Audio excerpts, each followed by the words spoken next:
Hello all, मी doctor Netra. आज आपण बोलणार आहे मैदा ह्या गोष्टीबद्दल।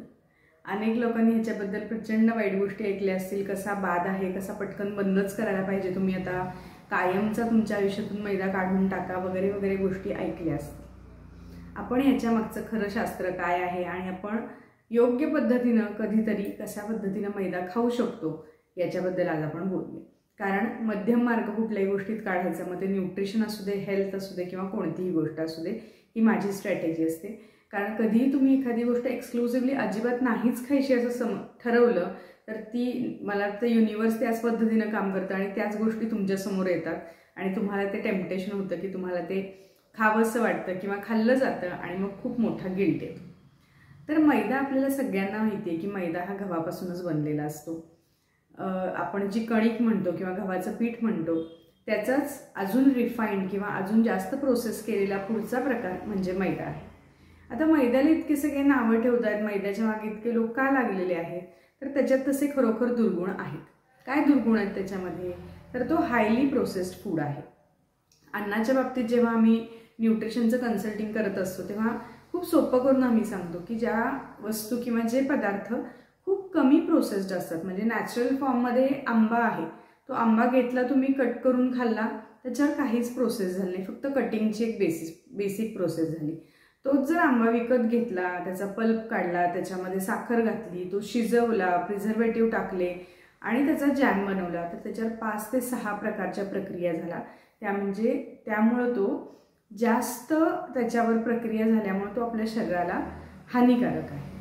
तसंच मैद्याचं होतं, त्याच्यावर इतक्या वेगवेगळ्या प्रक्रिया होतात आणि तो रिफाईंड बनवला जातो, त्याच्यातलं फायबर काढलं जातं, त्यामुळे तो हायली प्रोसेस्ड फूड बनतो आणि जनरली जे हायली प्रोसेस्ड फूड आहेत ते फूड आपल्या शरीराला हानिकारक असतात। आता मैद्यामध्ये काय असे दुर्गुण आहेत की त्याला इतके सगळीकडून त्याच्यावर टीका होते किंवा बंद करा असं सांगितलं जातं, तर मैद्यामध्ये कोणताही न्यूट्रिशनल व्हॅल्यू नाही आहे, म्हणजे त्याच्यामधून आपल्याला फक्त आणि फक्त कॅलरीज मिळतात। दुसरी गोष्ट, याच्यामध्ये फायबर अजिबात नाही आहे।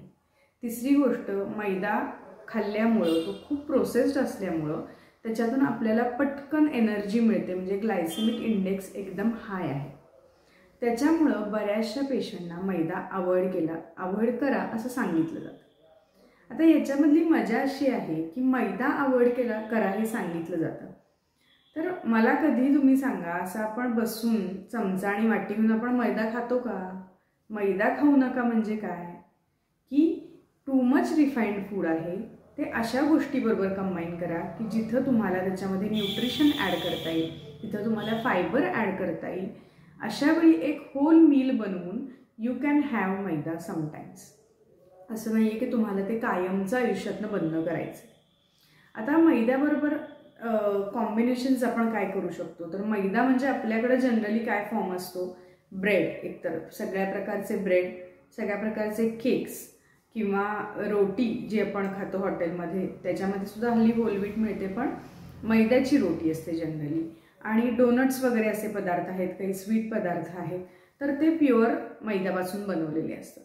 आता याच्यामध्ये मैदा हा ऑलरेडी प्रोसेस्ड आहे आणि ह्याच्यावर ह्या सगळ्या प्रोसेस केलेल्या जातात आणि त्याच्याबरोबर समजा आपण ब्रेड म्हणला तर ब्रेडचं तुम्ही सँडविच बनवू शकता की ज्याच्यामध्ये भरपूर भाज्या आहेत। पावभाजीबरोबर आपण जो पाव खातो त्याच्यामध्ये भाजीचं प्रमाण जास्त आणि पावाचं प्रमाण कमी असं तुम्ही ठेवू शकता। मिसळ खात असताना मिसळ पाव असं कॉम्बिनेशन आहे, तर त्याच्यामध्ये मिसळीमध्ये भरपूर फायबर असतं, भरपूर आपण त्याच्यावर कांदा, टोमॅटो, बरेचसे फायबर असणारे पदार्थ घेतो, त्यामुळं तुम्ही तिथंही तो घेऊ शकता। आता इथं आपण काय करतोय, आपण सोल मैदा खाणारे असा विचार करू नका। हा मैद्याचा पाव आहे किंवा ब्रेड आहे, तर तुम्ही कशाबरोबर कंबाईन करतीये की अशा गोष्टी की ज्या त्याच्यामध्ये न्यूट्रिशन ॲड करतायत, ज्या गोष्टी त्याच्यामध्ये फायबर ॲड करतायत आणि त्याचे जे दुर्गुण आहेत ते बॅलन्स करून त्याला एक काय म्हणू शकतो आपण, एक हार्मफुल फूडपासून एक रेग्युलर फूड किंवा एक न्यूट्रल फूड आपण कन्व्हर्ट करतो। आता हार्मफुल कधी होतो मैदा, जेव्हा तुम्ही घरातले साधे कॉम्बिनेशन सांगते तुम्हाला, चहा बिस्किट ज्याच्यामध्ये काही न्यूट्रिशन नाही आहे, चहा टोस्ट, चहा ब्रेड, नुसता ब्रेड, किंवा तुम्ही पिझ्झा ऑर्डर करता, पिझ्झामध्ये मैद्याचा बेस असतो, तर त्याच्यामध्ये तुम्ही फक्त चीज पिझ्झा ऑर्डर केला तर चीजमध्ये काही बेसिक न्यूट्रिशनल व्हॅल्यू आहेत, पण इट इज अगेन त्याच्यामध्ये फायबर काही नाही, त्याच्यामध्ये व्हेजिटेबल्स काही नाही, त्याच्यामुळं it is harmful for you. तर ह्याच्यामागचं शास्त्र समजून घ्या की मैदा तुम्हाला केव्हा हार्मफुल आहे, जेव्हा तुम्ही फक्त होल मैदा खाताय आणि तुम्हाला त्याच्यामध्ये दुसरं काहीही ॲड करत नाही आहे, तेव्हा तुम्हाला हे हार्मफुल आहे.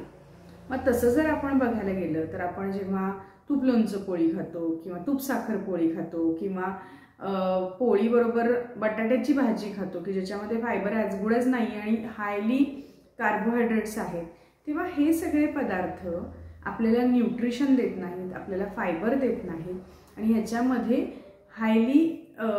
हाय ग्लायसेमिक इंडेक्स असल्यामुळं भरपूर आपली शुगर पटकन वाढते, पटकन एनर्जी मिळते आणि शरीराला न्यूट्रिशन ॲज सच असं काही मिळत नाही. त्यामुळं मैद्याला समजून घ्या. एकदमच मैदा पूर्णपणे बंद करायचा असं करू नका. जेव्हा तुम्ही काही मैद्याचा पदार्थ खाताय तेव्हा त्याच्याबरोबर इक्वल प्रपोर्शनमध्ये किंवा जास्त प्रपोर्शनमध्ये व्हेजिटेबल्स, फायबर्स किंवा न्यूट्रिशनल गोष्टी, मग तुम्ही त्याच्यामध्ये सलाड घेऊ शकता, तुम्ही वेगवेगळी फळं घेऊ शकता, वेगवेगळ्या भरपूर भाज्या घेऊ शकता किंवा ज्याच्याबरोबर तुम्ही खाताय म्हणजे भाजी आणि रोटी खात असाल तर रोटीचं प्रमाण कमी आणि भाजीचं प्रमाण जास्त असं तुम्ही डेफिनेटली करू शकता. आता मैद्याबद्दल अजून एक मिथ आहे की मैदा आतड्याला चिकटतो. तर मी मगाशी सुद्धा सांगितलेलं आहे की कुणीही वाटी चमचा घेऊन मैदा खात बसत नाही.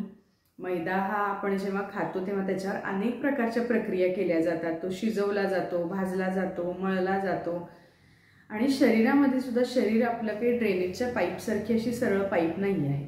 आतमध्ये अनेक पेरिस्टाल्टिक मुवमेंट्स होत असतात, अनेक गोष्टी त्याच्यामध्ये ॲड होत असतात, आपण त्याच्याबरोबर अनेक गोष्टी खात असतो. त्यामुळं मैदा चिकटतो असं म्हणण्यापेक्षा त्याच्यामध्ये फायबर नसल्यामुळं तो तुम्हाला कॉन्स्टिपेटेड करू शकतो किंवा ब्लोटिंग करू शकतो, ही कन्सेप्ट त्यातल्या त्यात बरोबर आहे. त्यामुळं असं एकदम समजून न घेता असं मी एकदम मैदा बंद केला असं काहीतरी करू नका. मग you can enjoy once in a while, त्याच्याबरोबर ह्या गोष्टी कंबाईन करा and you can enjoy your maida food sometimes without causing any health complication. So this was all about maida. तर जाणून घ्या, समजून घ्या आणि एन्जॉय करा. तोपर्यंत काळजी घ्या. बाय.